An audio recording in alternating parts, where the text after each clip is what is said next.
Que eu não sabia também, foi estudando para conversar com você, essa questão da insônia como sintoma de outras questões cardíacas, etc., né? Sim.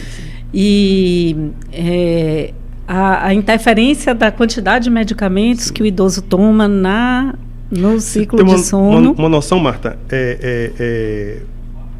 tem algumas interações medicamentosas que vai ter interferência direta na ciclagem circadiana. Por exemplo, cortisol. A gente tem o cortisol é um antagonista da melatonina, né? A gente pode até falar um pouco de melatonina também.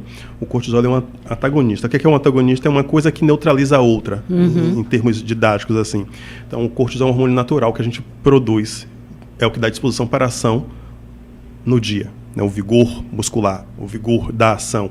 Enquanto a melatonina é aquele neurohormônio que vai trazer a gente a calmaria no sentido de mudar uma dança de ciclo para entrar na hipnagogia, né, que é a saída da vigília para o sono, né, aquela fase que a gente dorme, não dorme, cai, não cai, ali está entrando em hipnagogia.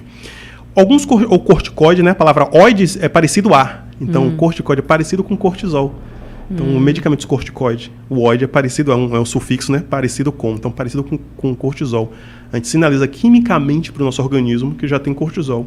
Logo, ele tem uma interferência direta no nosso ciclo do sono, porque acaba sendo um antagonista. É aquela ideia, mas se precisa tomar o anti-inflamatório, né, alguns medicamentos que têm de base de cortisol, mas aí cabe ao prescritor ter esse olhar sensível e orientar também a família. Olha, tem esse medicamento e o efeito colateral pode ser esse. Então, medidas, né, já preventivas devem ser tomadas. Então, é um universo. Por isso que isso não se faz de forma rápida, não se faz com, digamos, como eu sempre falo, né, consultas McDonald's, no sentido de instantânea, rápida. Não tem uma coisa muito pragmática. Você tem que olhar com todo cuidado, com todo carinho, porque com saúde não se brinca. O idoso, na própria condição dele, já está fragilizada.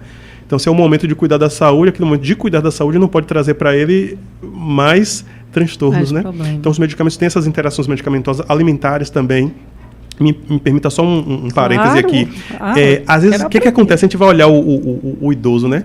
A família, como uma criança. Você não vai falar da criança desvinculada de como está o funcionamento dessa família, né? Sim. O idoso, quando a gente vai estudar na neuropsicologia, ele está, claro, às devidas proporções, mas em outro arco temporal semelhante à criança. Ou seja, ele começa a demandar cuidados externos. Então, a criança demanda um cuidado externo porque está em formação, né? Está no desenvolvimento das suas faculdades motoras, cognitivas, e o idoso, ele começa a demandar cuidados externos porque ele está num processo inverso, né? Ele começa a ficar um pouco mais frágil justamente das suas faculdades motoras, cognitivas. Então, se a gente observar, né, demanda aquele cuidado. Então, a gente não pode desvincular a criança da família, como a gente não pode desvincular o idoso da família. E os conflitos que se tem. Às vezes, o idoso não se dá conta ali que está perdendo um pouco da autonomia e não permite que o familiar interfira, né, intervenha ali, gera conflito. Então, se a gente for olhar, papai não está dormindo, geralmente o jeito carinhoso que se fala, né? Papai, vovô, mamãe, vovó, como for ali, titio e tal. Não, tá. Quando a gente vai olhar, senhor Marcos, vamos criar um nome aqui, Januário, vamos criar um nome bem caricato, mais da terceira idade, né?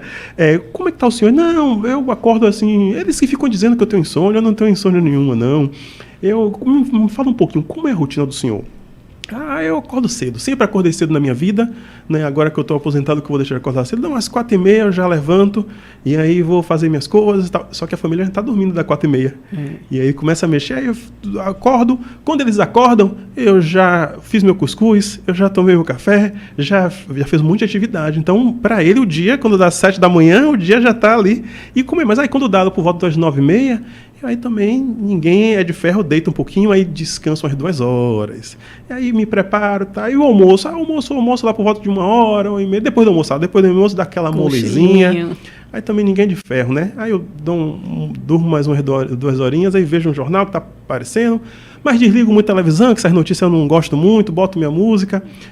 Quando a gente vai fazer ali história, e o senhor dorme mais ou menos de que hora? Eles chega todo mundo agitado. Chega o serminho da escola, fica aqui todo mundo. Aí quando dá umas 8h30, eles estão nesse negócio de videogame, eu vou me recolher, vou dormir. Então 8 horas ele já está dormindo, ou seja, existe ali, é um fenômeno, né, que a gente tem na literatura científica, chamado de matutinidade. Ele reduz o horário do sono, quando dá 8, 8h30, antes das 9 ele já está recolhido.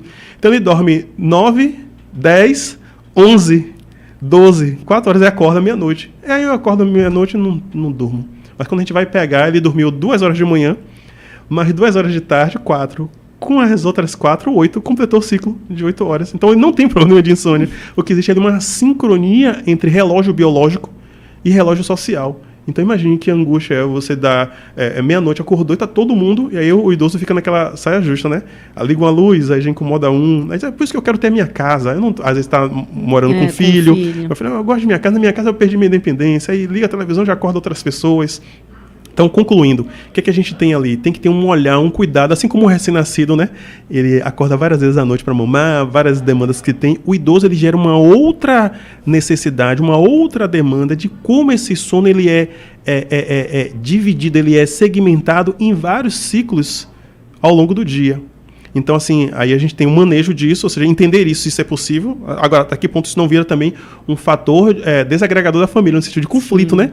Então, assim, aí acaba gerando chateação, estresse. Então, a gente pode também se aprofundar nisso. Aí, qual é o grande, que é o parêntese, né? Fica um parêntese longo, mas, assim, qual é a dinâmica de que muitas queixas de insônia que a família traz do idoso não se confere na fala do idoso. Sim. O idoso, não, eu vim aqui por causa deles mesmo, aí por mim eu tô bem.